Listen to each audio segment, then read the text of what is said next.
And who do we have the pleasure of speaking with today? Oh, my name is Merl and Sills. Miss Marilyn, could you give us some background on yourself, where you come from, where you grew up, all that good stuff?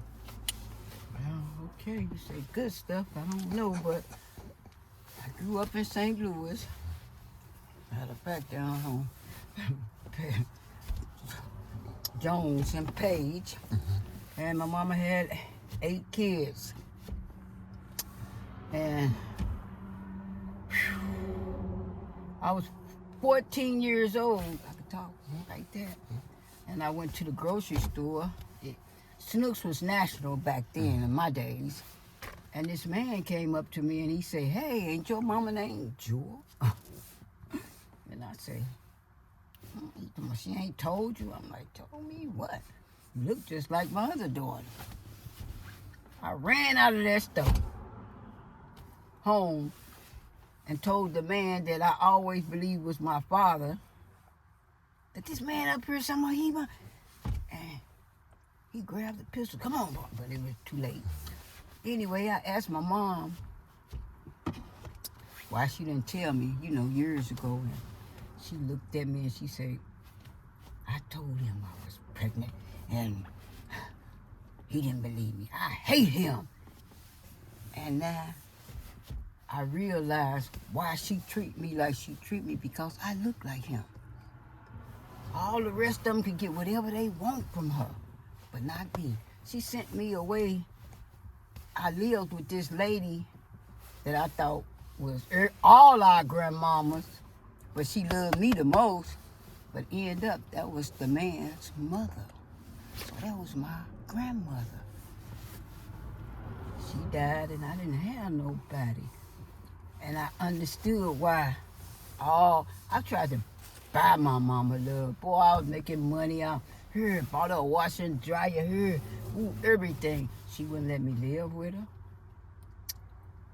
And I just started realizing why all the rest of them treated me like that. So I've been on my own. And then, when you're young, you do crazy stuff, and I'm paying back.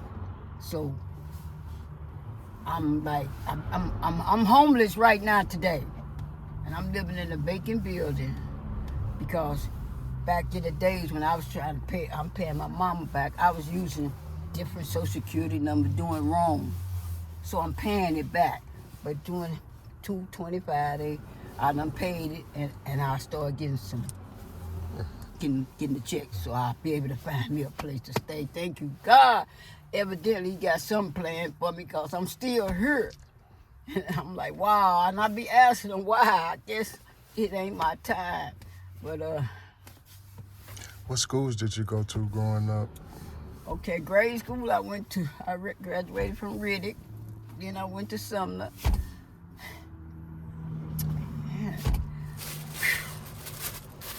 What I like to do, I write poems. I love poetry.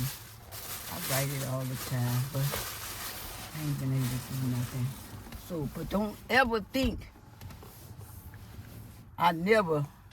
because sometimes I go through the alley and go through dumpsters and find, if I find something in there, I eat it, So don't never say what you won't do or what because you never know.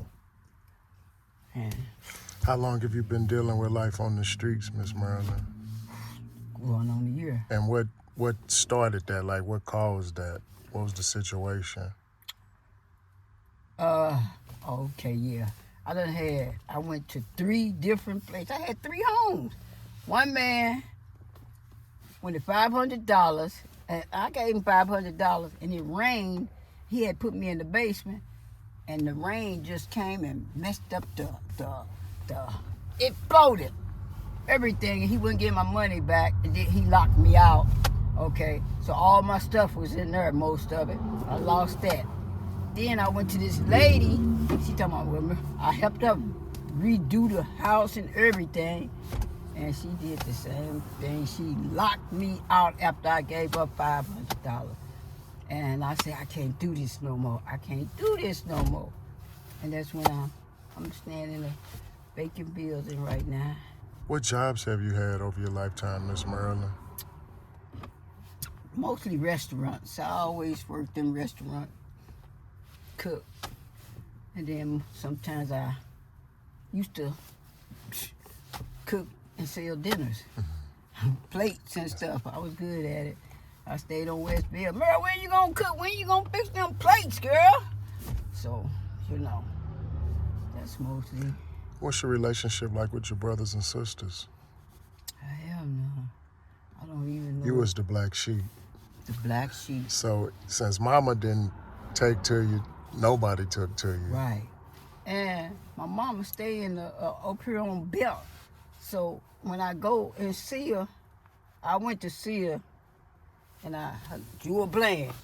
You know, when you, and I come up, she just looked at me, and I said, "Can I get $1 for bus for her?" I don't have any money, woo. But she got a beautician in there, putting some braids on her for $60, $70. And I look at her and I be like, boy, I used to give this lady everything. I was trying to buy her love. But I said, that was it. I said, God, I can't do this no more. I just got up and I left. And I ain't been to see her. How was she treating you when you were trying to buy her love? Did she treat you any different? Yeah, my mama, she treated me different. I knew my mama had to hate me. Like I said, I done did wrong. And I was on probation. I had been on house arrest, and we had a card party in her basement, and my house arrest thing was over. My mama, the police came to the door. They were looking for me. I told my brother, I ain't heard. He said she ain't heard I heard my mom say, yes, she is. She right down there in the basement. So they locked me up on that time. Then one day, I had a son, and mama was trying to, she called the police. I said, because I wasn't going to let her brother hit my son. And when the police came, and she told me, and she on probation anyway, but mom was trying to do anything to get me locked. They put me in the car. They said, that's your mama. And they took me around the corner and they let me out. They said, just don't go. I said, okay, I won't. It's been a life, boy. It's really been a life. How did going through the system, getting locked up and getting in trouble, how did that affect you? Like, how did that affect your life? Yeah. I mean, I'm glad it's over. It kind of getting in trouble, you know, it's just thing. And mostly, see, I try to say yes, my mama trying to buy her love. That's why I was doing what I was doing, using 2 Social Security numbers so she could get the food stamps. Here the card for you, you know, and she accepted everything. She didn't say, oh, that's wrong, or nothing like that. Bought her a washer and dryer, and then when I need it, she wouldn't even let me use it. Come in, use it. Can I wash my clothes? No. So, I'm just saying sometimes, but it made me realize, because I was the lightest one, I had the good hair, and everybody asked me, you know, oh, you where you from? I'm like, I don't know. But it's something. It's something. My ancestors, I'm like, must took on his side, because I don't look nothing like her side. Ms. Merlin, if you could go back and talk to a young Miss Merlin, knowing what you know today, what would you tell her? I tell her, be strong, Merlin. God got you. And He gonna keep, evidently, because I do believe, because I said, God let me go this long. He got some plan for me. And I do believe that, you know. So. And if there's any advice you can give to a young lady who may be coming up just like you came up, what could you tell her?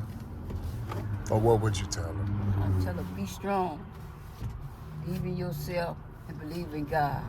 Because He got you. He gonna help you. We appreciate you, Miss Merlin. Thank you for taking time out to speak with us. We wish you all the best. Thank you. Thank you.